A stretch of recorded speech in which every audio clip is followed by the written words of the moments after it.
Thank you, Dr. Choi, for your introduction.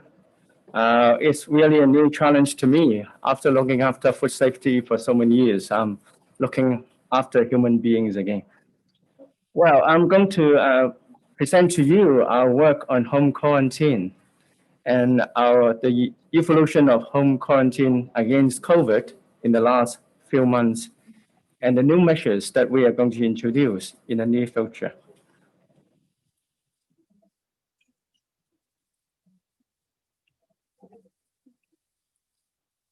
How to move down? Okay, in response to novel coronavirus outbreak in Wuhan, China, from February the 8th, the Department of Health issued quarantine orders to inbound travelers, and they are required to stay at home, hotel, or other accommodation for a period of 14 days. And they should have no symptoms and pass temperature check upon entry into Hong Kong. And a home quarantine task force was set up in early February, and we assembled people from various services of Department of Health, as well as other bureaus and departments. We are under the Center for Health Protection within the Emergency Response and Program Management branch. To enforce the home quarantine measures, we rely on legislation, and there are several legislation that are relevant to us. One is 599A, which is the Prevention and Control of Disease Regulation, which has been in existence for some time. And then to cope with the COVID outbreak, there are several new legislations, including 599C, for people coming back from the mainland and later extended to cover Macau and Taiwan, and 599E for people coming back from other places. And then there's a 599H, deal with cross-boundary conveyances. On February the 5th, 599C was gazetted, and which took effect on February the 8th for compulsory quarantine of 14 days. And from February the 12th, we asked all the confinees to wear electronic wristband. That's currently the wristband audio uses to monitor the location of the confinees, and together with a mobile phone app. And if they find out that people have moved from the quarantine location, we'll inform the police and check them.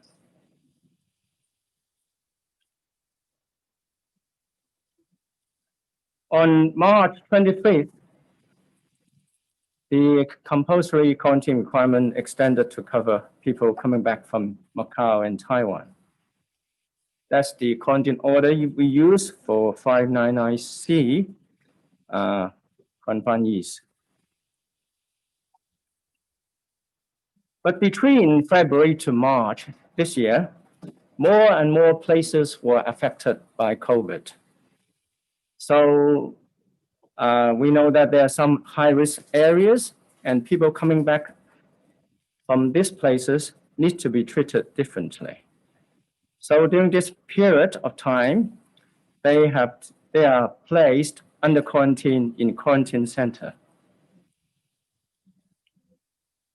And starting from February 25th, the first places that we put quarantine in quarantine centers include Daegu and Gyeongsangbuk-do in Korea. And for other people coming back from Korea, they have to be put under medical surveillance.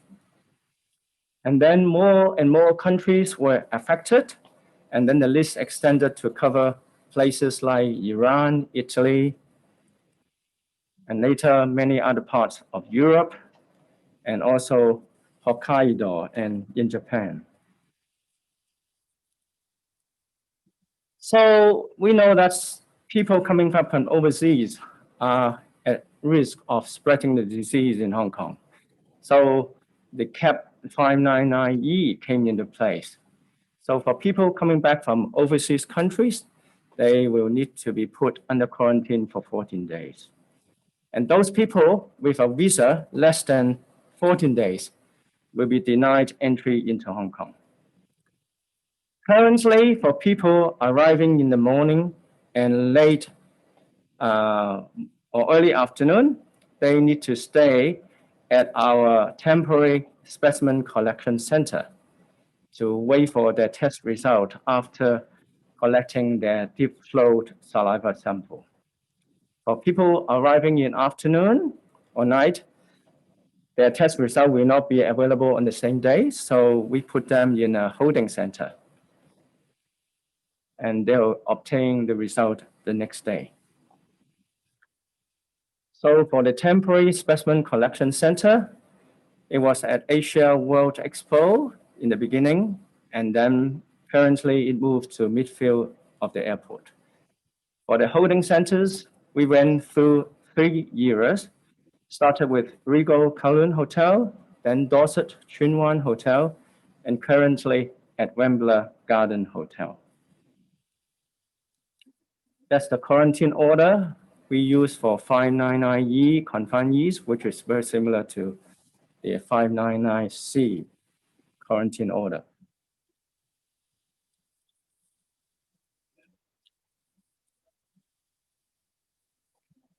But then we know that some places are even more high risk than other people. So we think of a way to strengthen it by introducing 599H, which deal with cross-boundary conveyances. So people from overseas were then separated into two groups. One is from core high-risk places, and the other group, non-high-risk places. And subsequently, we changed it to very high-risk places and non-very high-risk places. So from July 25th, all those people coming back from specific places, what I mean is high-risk places, they have to be put under quarantine in a hotel.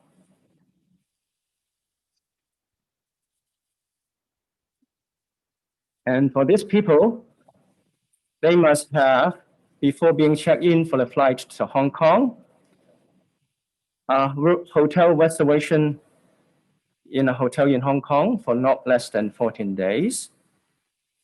And they need to have a test result, which is negative for SARS-CoV-2 within 72 hours before departure. That's a list of very high-risk places under 599H. So in July, it started with 7 countries, and the list just get longer and longer, and now it covers 18 countries. But in November 13, the requirement was extended to cover all the returnees from overseas, other than China. And the China here means the mainland, Macau, and Taiwan. So you can see we are adopting a one China policy here.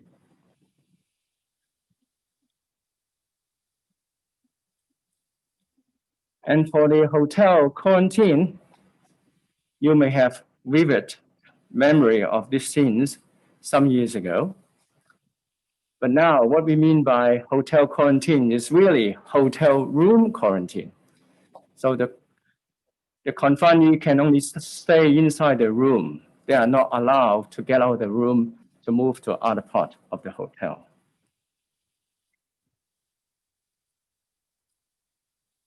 So that's what we are doing against all those people coming back from overseas outside China. Oh,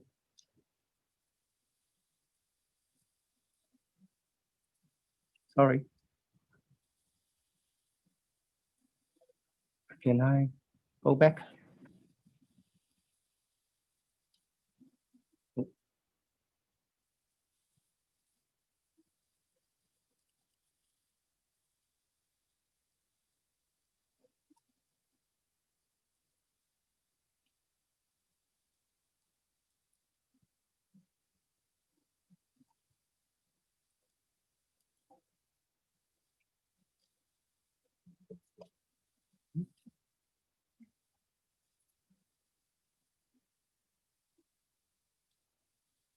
Okay.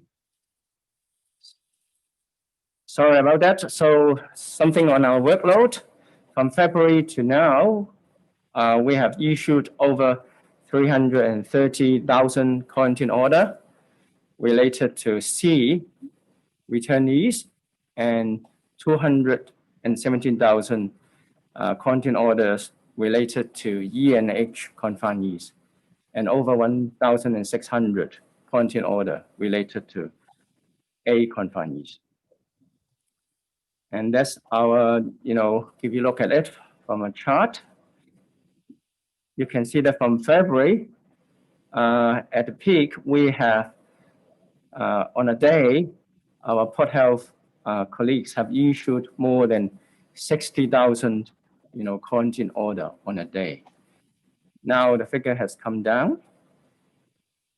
And if you look at the waves, interestingly, we may have a small fourth wave in terms of number of quarantine orders just before Christmas.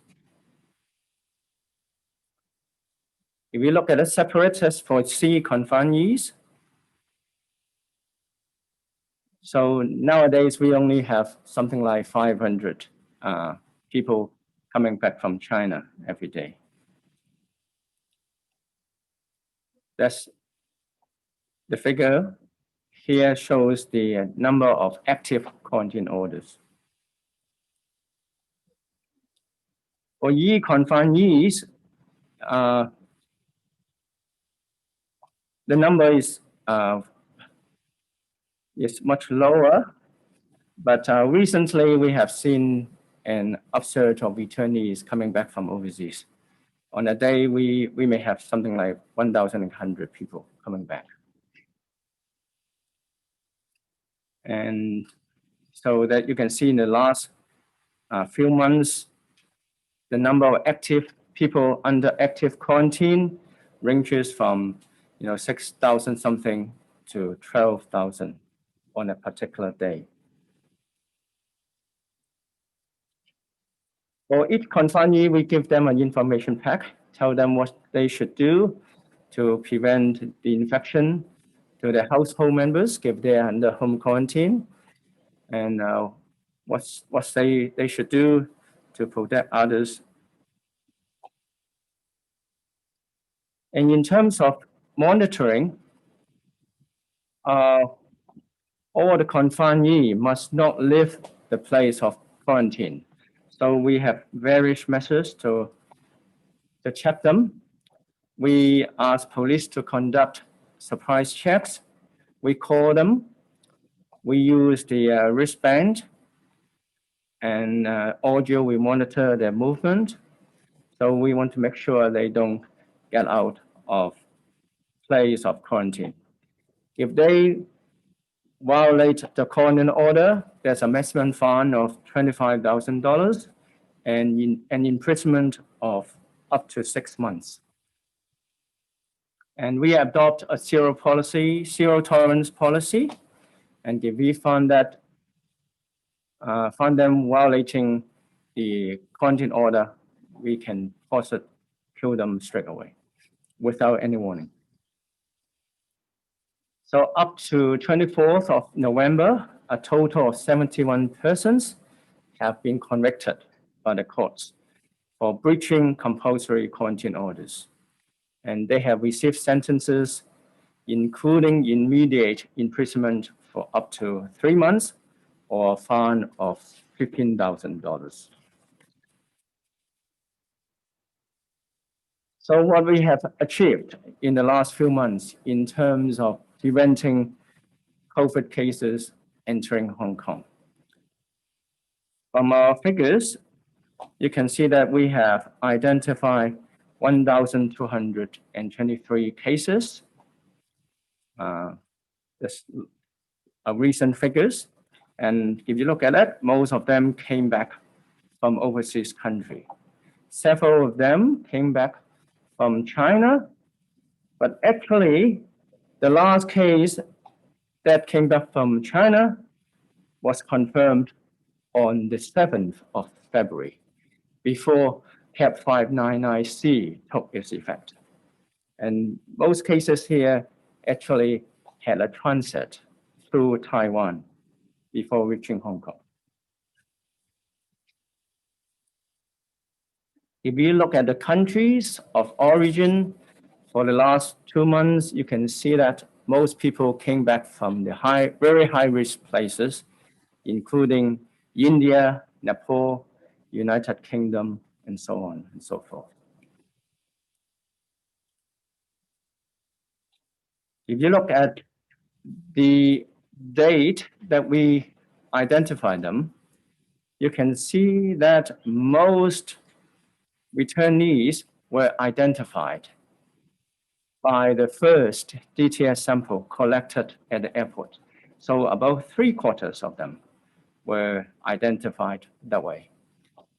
But a sizable 1/4 of them were identified during quarantine. And of them, 17.7% were detected by the second TTS. Others were detected because of other reasons, including symptom development. If you look at the date that they were identified, you can see that most of them were identified before their quarantine period ends, so before 14 days. But a few cases were detected afterward. That's between the period of October to end of November. So what are we going to do? We know that there are some gaps and loopholes in our quarantine management. So there are several measures that we are going to introduce to tighten the quarantine requirement. First, we have introduced day 12 DTS and make it compulsory. And we are planning to introduce another TDS on day 19 after they have completed their quarantine. So that's what we do for all hotel confinees. We're talking about, e-confinees. So for all of them, a free second TTS test will be offered to them. And our contractor will deliver a bottle to them on day 11 and then collect it back on day 12. And confinee will only be permitted to go back home or leave their hotel after negative test result became available. And then we have introduced a new requirement that all confinee cannot allow visitors. If they allow visitors to enter their hotel room, it will breach our quarantine order. And that's the condition we act to their quarantine order. So breaking the order is result in the same punishment. So what happens if somebody needs a carer, for example, a minor who needs the company of a parent? Then they need to seek approval before allowing them to enter their room. And they can call a hotline, and after their arrival in Hong Kong,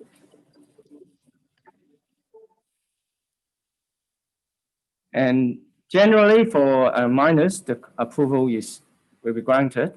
But other people who are sick or weak, they may require, a care of a caretaker. Then we'll, consider it case by case. And the carer needs to sign an undertaking form they need to stay with the consignee for the rest of the quarantine period. We'll put a wristband on them, and we'll offer them a free DTS on day 12. It's not compulsory. So if caretaker breaches the undertaking, the consignee may have to be quarantined in an assigned place of quarantine. So if you have kids coming back from study overseas, and if you don't want them to spend their Christmas in Disneyland, oh, sorry, Disneyland is now closed. What I really mean is the quarantine center next to Disneyland. Okay, that's the undertaking we asked the caretaker to sign.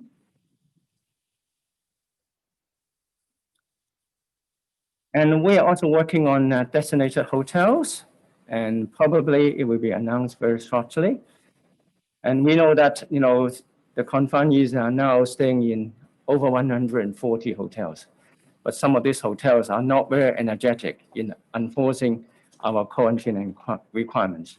So by assigning designated hotel, we think we can enhance our compliance, better monitoring non-compliance, restrict visitors to consignee, provide better logistic support to our second TTS collection, improve infection control, and reduction of the risk of the spread of the infection to the community.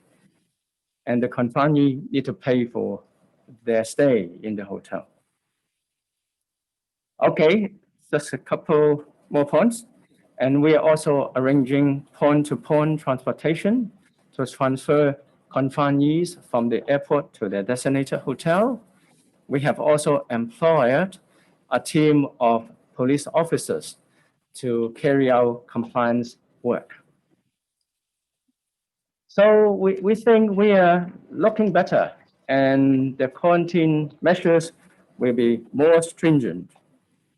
So I think our tomorrow will be better. Thank you for your attention.